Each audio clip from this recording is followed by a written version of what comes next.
Hey there, welcome back to another review. This time of the movie from 1980 called The Attic. Now, The Attic is not really a horror film. So, this is not something I'll be covering in my book. It's just a movie I wanted to watch again, or actually watch all the way through for the first time, because I did have memories of this movie, vague memories. I caught part of this on TV when I was a kid, and the title always stuck with me, and something about what I saw always was like stuck in my subconscious ever since. And well, after seeing the movie, I could definitely say this is not a film I'm going to be forgetting about anytime soon. This is a movie that's I'm going to be thinking about for months, but it's not really a film that, is a typical horror movie, and so it's kind of a hard film for me to kind of talk about because I'm just gonna say here's why.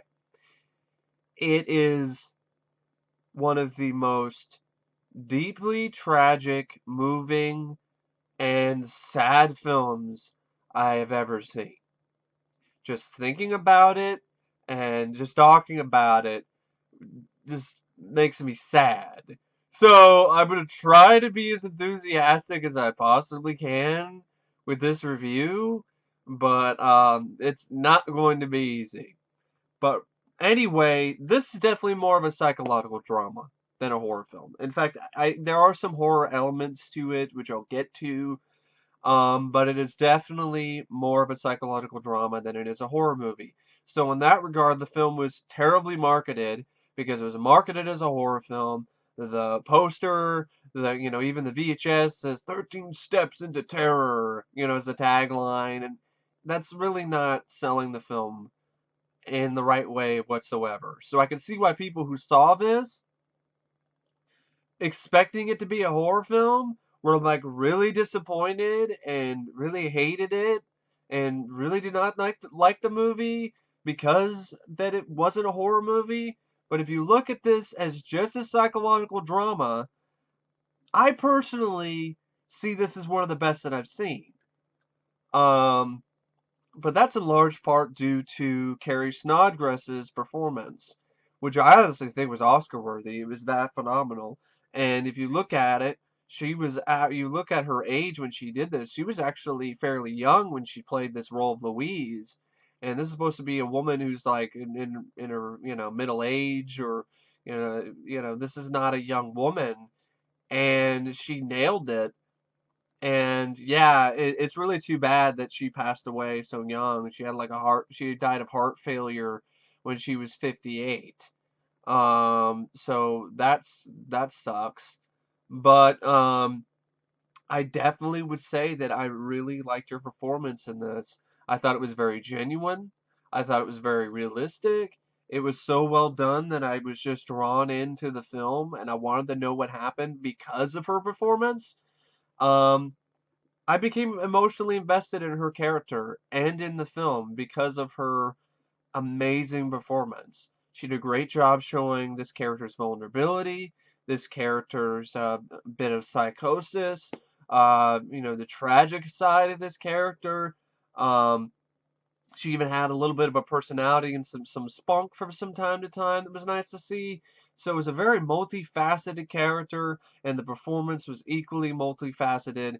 And I really think the film is worth a watch just for her performance.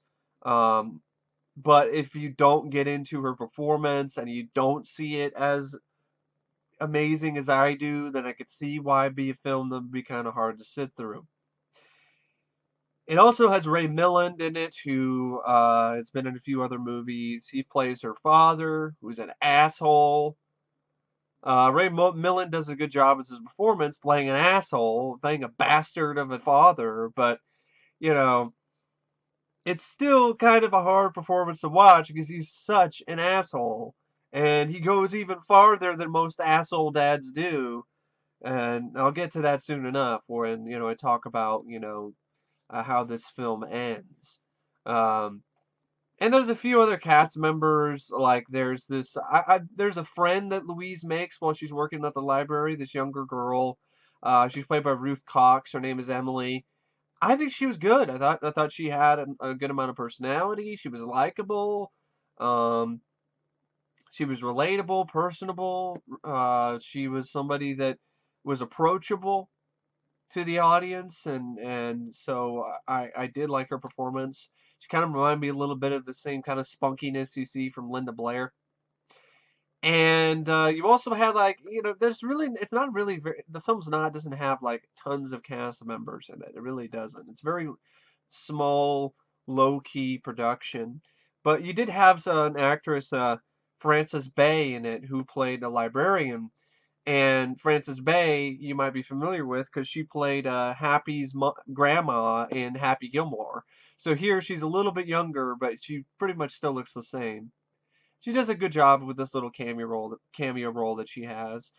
I think the direction by a writer, George Edwards, who was more well known for writing and working on films like The Killing Kind with Curtis Hanson.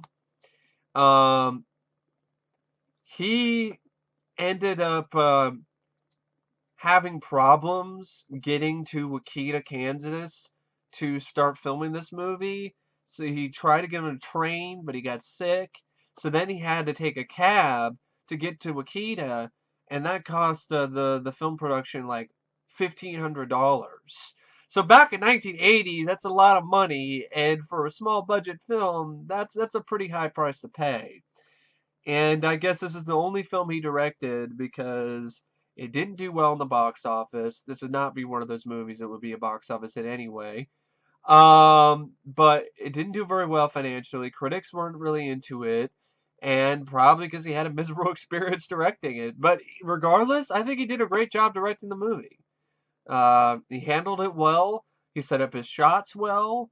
Um, this wasn't really going to be a movie that was going to be full of ingenious camera work, but when he needed to, he added some nice flair to it. So he added something to the sequences that made them stand out, whether it was the daydreams that Louise's character has of killing her father, shooting it with like a foggy lens, or the way that he shot some of these montages, or the way that a lot of the film just, it's got this sort of ethereal look to it. It looks like it's all of it's like a dream. Um, and there's other times where it's got this sort of sepia, darker kind of tone to it, which sort of fits with the film's mood. So yeah, I think the directing was pretty good. I think the cinematography, was solid too, by Gary Graver, who I guess is also an uncredited director for this movie. I really liked the score for the most part by Hod David Judson, who really didn't go on to do much either. Um, but I thought it was a good score. It added mood to the film. It added atmosphere. It was and I also liked the soundtrack, the choices of music that the film had. This film, especially, there's this song that you see in a montage with Louise, which is such a sad sequence, and just the whole film is sad. It's just so sad. And her performance is great in this little montage sequence where she's basically walking around town thinking about how things in her life could be better. And it has this music called "Who Cares," the song called "Who Cares" by Kelly Garrett, who and it's has music by Todd David Judson, and a lot of the other songs in the film, "The Ticket" by George Ball, and "Come Love Me Again" by Christopher Callan, um, which I guess is Christopher Callan is Miss Christopher Callan. I guess it's a woman named Christopher, which is weird. It's the 70s. It gets like just it's the 80s. It's probably a 70s day. I don't know. I've never heard of a woman called Christopher. That's definitely interesting. But anyway, Hod David Judson worked on the music for all of these songs, and I like them. They, especially "Who Cares," it has really powerful vocals by Kelly Garrett. I thought it was a really effective, moving song. I even uploaded the sequence on my other channel. There's a link down below in the video description if you want to check it out. You want to check out the sequence for yourself. But yeah, I like the soundtrack. Nice, bits of, kind of throwback music that once again also added to the film's mood. And I also I thought the screenplay for the most part was well written for what it was. There's a good amount of character building for the character of Louise. This was definitely a film about her. It was her story. It was about her life. Um, the screenplay written by Tony Chiracha, Sir, Sir, and his last name is weird. Tony Serchales. I don't know how to say his last name. It's spelled Crechales. George Edwards also helped with the screenplay, and Mel Edelstein. All three of those people did a pretty solid job writing the film.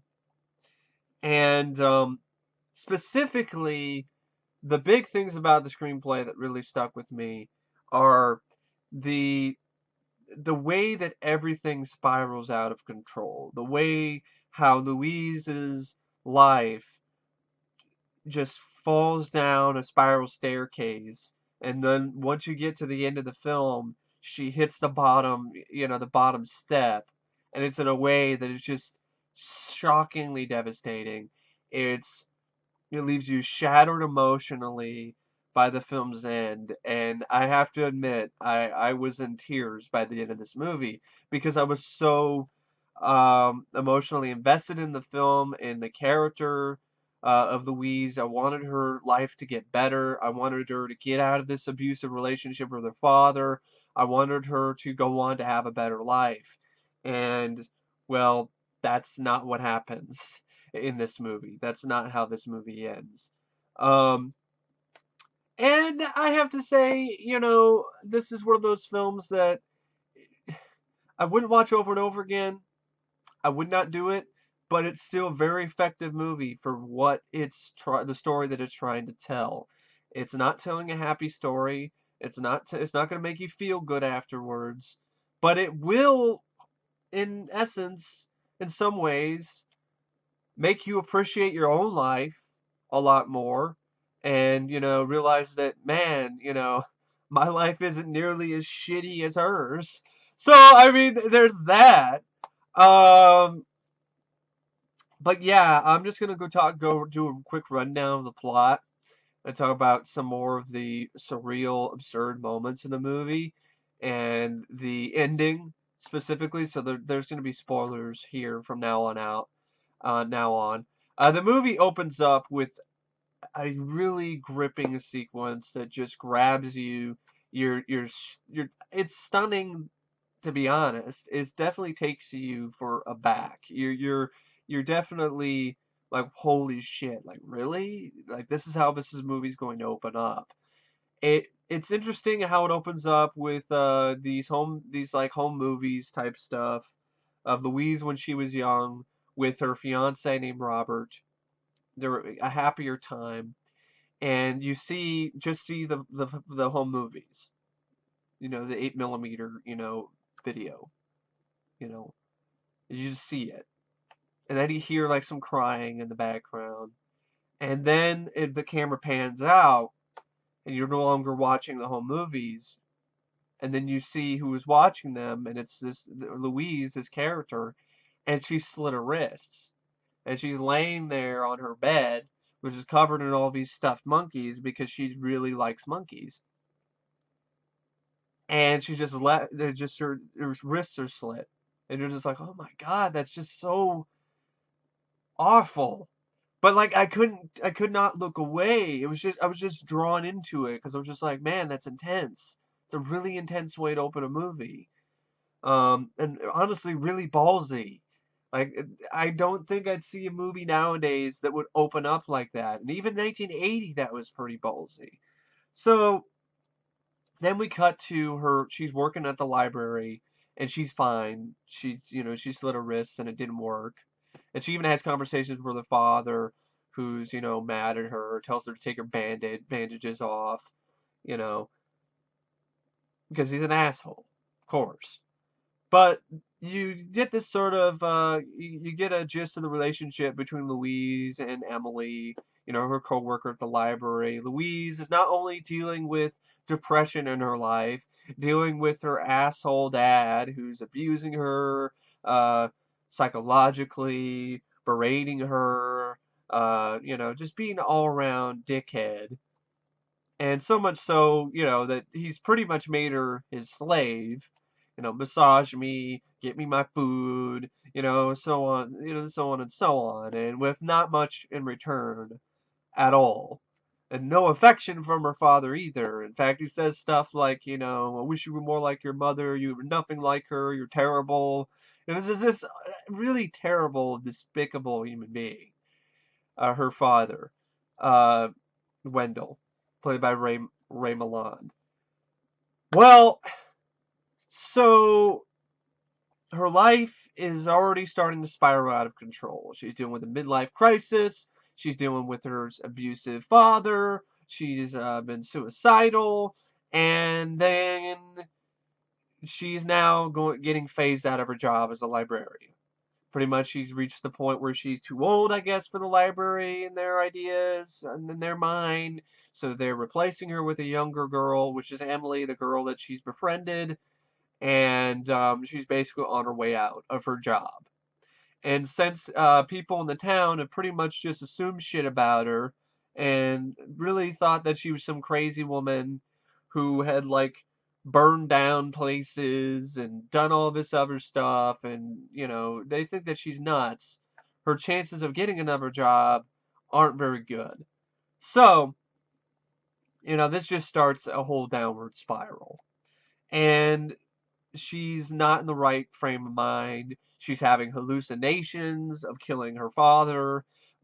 She's having daydreams, like poisoning him or dropping a electric fan in his bathtub, stuff like that. And her friend Emily sees, that she's not, that she, is not in the best of moods, and they're walking by a pet store, and they see they see a monkey, and Louise talks about how she always wanted a monkey, but she never had the money. And so Emily tells Louise to go to work, go off, I'll meet you there. And she buys the monkey for her. So then you have this sort of, that's where the film gets kind of absurd and surreal. But I don't mind it. I think her having a pet monkey actually adds to the film, makes it stand out. So it's not something I really hate. I know there are people who are like, this is stupid. I can't believe she would buy the monkey. And I'm like, she doesn't buy the monkey. Her friend buys it for her. And of course, Raymond hates the monkeys. I get that thing out of here. I hate it. And but Louise is developing a connection with the monkey. She makes clothes for him. Has a relationship with him. It's her friend. She has somebody now. Something. An animal. Whatever. Even if it's just an animal, it's something that she can care for. That she feels that actually loves her, which is definitely something that her father doesn't do. He doesn't love her. So especially in this time in her life, she really needed something like that. Whether it's a monkey or a cat or a dog, it doesn't matter. It's something so, Louise can have something that actually cares for her, at least in her mind. But even then, it's okay. It's something. Something is better than it's a living, breathing thing. It's something she can touch, she can feel, something that can hug her, something that can give her warmth. That's not a stuffed animal. But anyway, and before she had some like one night stand with a sailor, which is a very weird scene because I'm like, I didn't really know whether or not it was one of her hallucinations or not. Because she's at the movies, some really big built sailor guy comes in, sits next to her. She plays hard to get, and then they go home. He takes her to a hotel room, and they make love. And I'm like, and of course she's really losing it. She lost her. See what happened to her fiance Robert, is he went missing 19 years ago. So she's refusing to believe that he left her at the altar, or he's dead. She's refusing to believe all that. She's believing that he'll come back. And of course, her father's saying that'll never happen. And she's even calling up like the missing persons line. And they're like, oh, here's this crazy lady again. No, if we hear anything, we'll let you know, type thing. And she's like, I have faith he'll come back. She's clinging on to that because it's one of the last good things that she had in her life. It's so tragic because you see the footage of her when she was younger. She was happy. She was smiling. She was with a man that she loved. Things were looking up in her life. And then Robert disappears, and there's been 19 years of miserable, horrible, you know, just awfulness for Louise ever since. And believe it or not, it gets worse. So anyway, so she has this stuff with a sailor. She calls him Robert, and he's like, "My name's not Robert," but she's so delusional right now, and that she just envisions every man that she sleeps with, or any man that she sees, young man that she sees, as her fiance, which is really really sad. It's so sad. And but but there's actually some hope though with her, because she builds this relationship with Emily, and there's a great scene where she shares some advice with Emily, basically telling her, go live your life, you know do what you need to do, go get married, don't wait, you need to do it now, otherwise it'll be too late. And um and so she comes back from this meeting with her friend. And there's even like a little bit where she like went in and had dinner with Emily's parents. And Emily was dealing with her mom, and she didn't really like how controlling her mother was, and she didn't like how she controlled her son. Where her son, he's basically being emasculated by his own mother. He spills some hot chocolate on his suit, and he says shit, and his mom's like, what did you just say? In front of everyone who's there. Just embarrasses the hell out of this kid, emasculates him totally, and just tells him, go to your room, you know, you don't say things like that, blah, blah, blah, blah, blah. And I'm like, it's just a kid. It's not that big of a deal. It's a word. I don't understand that. I don't understand oh, you can't swear. The swearing is bad. I'm like, it's just a fucking word. I mean, there's some things that, yeah, the C word, better not use that. Stuff like, or the F, faggot, probably shouldn't be using that very much, or, stuff like that. And anything definitely not the N word, but fuck, shit, piss, come on, damn, it's not a big deal. And I think it's an even bigger problem that people really assume shit about people who use those words. Because there are people like that. There's people in my own family who, just because I swear or say something like douchebag, they look at me differently. Like I am like some other, like I'm not a good person, or I'm not sophisticated. And it's not like I'm trying to be sophisticated anyway, or I'm uneducated because I happen to use some of those words. No, I just like to use those words. And they're just words. Really, that's all they are. But anyway, so I wouldn't be upset at my kid if he said something like that, unless he said it to me. If he said "fuck you" to my face, that kid's he's going in the corner somewhere. But if he said shit because he spilled something, I'm not gonna be like, you don't you dare do that. You don't know, you know better than that. Go up to your room. You get no dinner. I mean, come on, that's just too far. I mean, but anyway, she emasculates her kid. Her sister feels bad about it, and that's pretty much it. Or the mother loves these, like bird statues, and Louise drops one of them, and her reaction is priceless. She's just like, that just shows you how how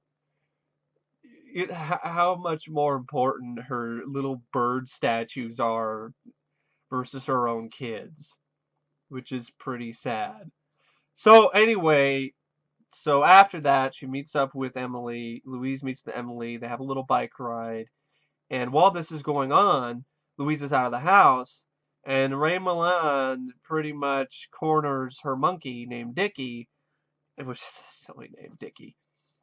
And, speaking of monkey, I mean, the film was advertised, with a poster with one of those clapping cymbal monkeys that freak me out, like from Monkey Shines. But there's like one on her like dresser, but there's no clapping cymbal monkey of doom in this movie. The monkey doesn't kill anybody. So it's kind of misleading in that regard too. There's a monkey, but it's doesn't really. There's no Monkey Shine stuff here. There's no Link. Nothing like that happens in this. The monkey's just a pet of hers. And Ray Milland's an asshole and pretty much kills the monkey because he's a fucking ass. He's not really an asshole. He likes to kill defenseless monkeys. He's a monkey killer. So he's a monkey murderer. So then she comes home and then of course is looking for her monkey, and her dad's like, I don't know where he went, and she's like, did you leave the door open? And he's like, no, I don't remember, just like I just wanted to just beat Ray Milland's ass. And then you get to the climax, okay? You get to the ending. She has a retirement party for her job at the library, which doesn't go very well. It's a lot of drinking and crying, which would be understandable. And speaking of the monkey, I just want to mention this: the most absurd, like silly moment in the film is when she has one of those like dream sequences where she has a daydream about killing her dad. Well, in this one, she daydreams about like her monkey grew up into some giant gorilla, which is a guy in a gorilla suit. And he just shows up and strangles her dad. I was just that was like one of the few moments of levity in this really bleak, depressing movie. But part of it was just basically, hey, it's just a guy in a monkey suit. It's just, go get him, Dickie. I think it was unintentionally hilarious. But anyway, then you get to the ending. She gets she gets her retirement party, and then she basically has to take her dad to the park.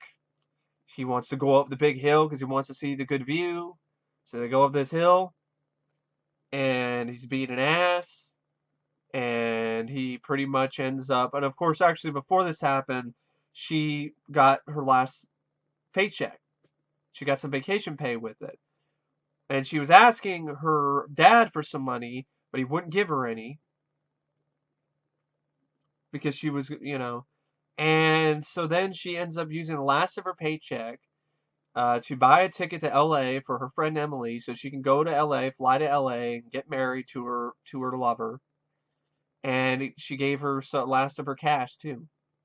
Such a selfless act for a woman who's dealing with so much in her life. And, there's a glimmer of hope. If that relationship works out, she goes to LA, she gets married, she has a family, there'll at least be someone who remembers Louise as for her kindness and for her gentleness and for the person that she really was, instead of the people that just assumed that she was some crazy lady. Which in a way she was a little bit unhinged, but it's understandable considering all the years of psychological abuse that she's had to deal with from her own father. But anyway, and of course the tragedy of the one man that she loved basically disappearing on her wedding day. So she comes back, she's helping, her dad, going to the park, goes up the hill. Her dad's giving her shit for giving, Emily money. He was like, that's why I didn't give you money. That would have been stupid. You're just gonna give it away. It was like, oh, what a fucking asshole. And then he just tries to move down the hill himself, and he falls out of his wheelchair. Definitely spoilers here, but this is a film from 1980, so come on. I don't think anybody's reviewed on here. And he gets up out of his chair. He could walk! This motherfucker could walk! He could walk the whole fucking time! This guy lied to his only daughter, the only remaining part of his blood, his flesh and blood, because his wife died a long time ago.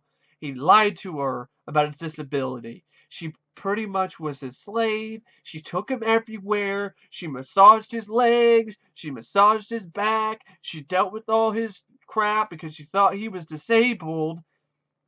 And it was all a lie. He was never disabled. He could walk. I was like, at the top of my head, I'm like, that's like absurd amount of assholeness. That's like, can anyone really be that much of an asshole? But at the same time, it worked for a movie, and it definitely was something I was not expecting. I was just like, oh my god, you fucking prick. So, she reacts, she loses it, and she pretty much splits, which makes sense.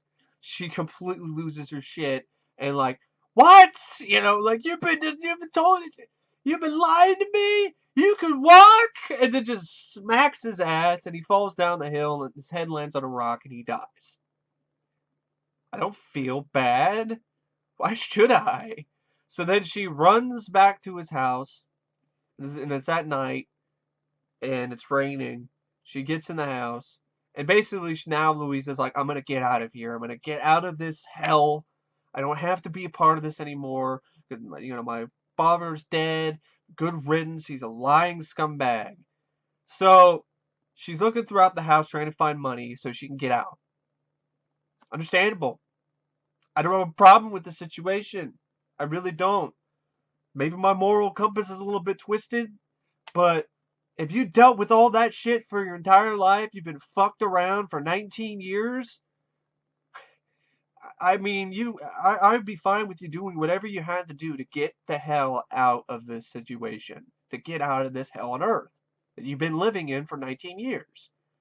So she looks for some money, she finds a little bit, not very much, and then she realizes, you know, that, oh, the attic. That's where, you know, the title comes from. She finds the key, she goes in the attic, and she's looking frantically for money. And her father was telling her about he has all this money. She's not finding a dime. She's not finding anything. It's just all this dusty cobweb, you know, dust and cobwebs everywhere, and trinkets and junk, and just shattered memories, really. You know, pictures of her and her fiance, and then the door locks behind her, which is bad, so now she's locked in the attic, and the windows are all boarded up. And I'm just, excuse me if I get choked up here, because just thinking about this ending is just really, really racking me emotionally. And so she doesn't find any money, and she goes in and she finds a trunk. She opens the trunk up. She finds her monkey dead. She finds Dickie dead in a trunk. And I'm like, that's horrible. And then she sees pictures of herself when she was young. She looks at herself in the mirror, sees how stress and years of abuse have took away her beauty.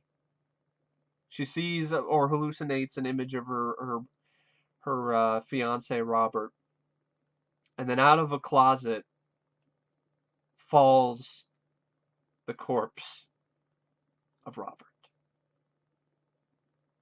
So she's finally reunited with her fiance, who she's been waiting for 19 years. And he's dead. He's a corpse. And he was killed by her own father. And the film ends with her lying there crying, Robert's corpse right next to her. Her monkey's dead. She's got no way to get out of this attic. And her life has finally hit rock bottom. Yeah, not a crowd pleaser. But it's definitely an ending that sticks with you. It does.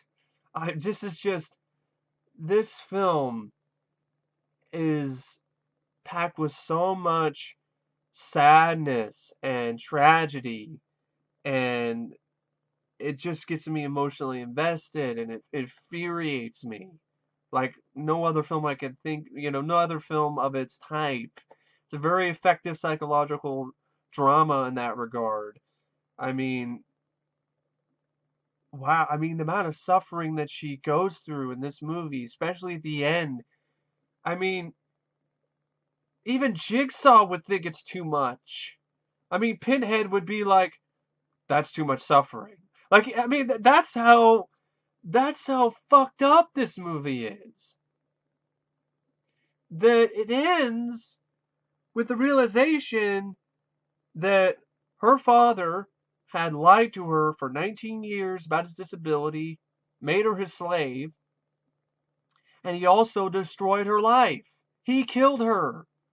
If she dies in this attic, it's his fault.